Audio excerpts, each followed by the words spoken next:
All good people are appalled by the sufferings of the innocent. When an innocent person is struck by a painful disease, or tortured or murdered, we naturally feel sadness and helplessness and often rage. Many people have claimed that such suffering is a proof that God does not exist. Their argument goes like this: God is all good and all powerful. Such a God would not permit unnecessary suffering, yet we constantly observe unjust suffering. Therefore, at least one of the premises about God must be false. Either God is not all good, or he is not all powerful, or he just doesn't exist. What's wrong with this argument? First, let's examine what we mean when we say that God would not permit unjust suffering. There are two categories of suffering: suffering caused by human beings, which we call moral evils, and suffering caused by nature, for instance, earthquakes or cancer. Free will explains how God could be good and allow moral evil. Because God has given people free will, they are free to behave against God's will. The fact that they do evil does not prove that God is not good. In addition, if there were no God, there would be no absolute standard of good. Every judgment presupposes a standard.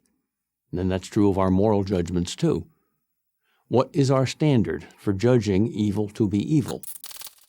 The most we could say about evil, if there were no God, was that we, in our subjective tastes, didn't like it when people did certain things to other people. We wouldn't have a basis for saying an act was bad, only that we didn't like it. So the problem of human evil exists only if God exists. As for natural suffering, that poses what appears to be a more difficult question. We see an innocent child suffer, say, from an incurable disease. We complain. Understandable. We don't like it. Understandable. We feel it is wrong, unfair, and shouldn't happen. Understandable. But illogical unless you believe in God. For if you do not believe in God, your subjective feelings are the only basis upon which you can object to natural suffering. Okay, you don't like it, but how is your not liking something evidence for God not existing? Think about it. It's just the opposite. Our judgments of good and evil, natural as well as human, presuppose God as the standard. If there's no God, there's neither good nor evil. There's just nature, doing what it does. If nature is all there is absolutely no need to explain why one person suffers and another doesn't. Unjust suffering is a problem only because we have a sense of what is just and unjust. But where does this sense come from? Certainly not from nature. There's nothing just about nature. Nature is only about survival. What, in other words, does it mean for suffering to be unnecessary or wrong? How is that determined? Against what standard? Your private standard means nothing. My private standard means nothing. We can talk meaningfully about suffering being unnecessary or wrong only if we have an underlying belief that a standard of right and wrong objectively exists. And if that standard really exists, that means there is a God.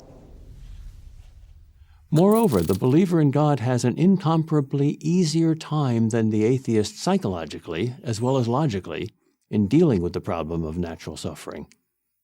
If you accept that a good God exists, it is possible to also believe that this God somehow sets things right, if not in this world, then in the next. For the atheist, on the other hand, no suffering is ever set right. There is no ultimate justice. The bad win and the good suffer. Earthquakes and cancers kill. End of story. Literally. If nature is all there is, how can a sensitive person remain sane in a world in which tsunamis wipe out whole towns, evil men torture and murder innocent victims, and disease attacks people indiscriminately? The answer is, it's not possible. Is that how you want to live?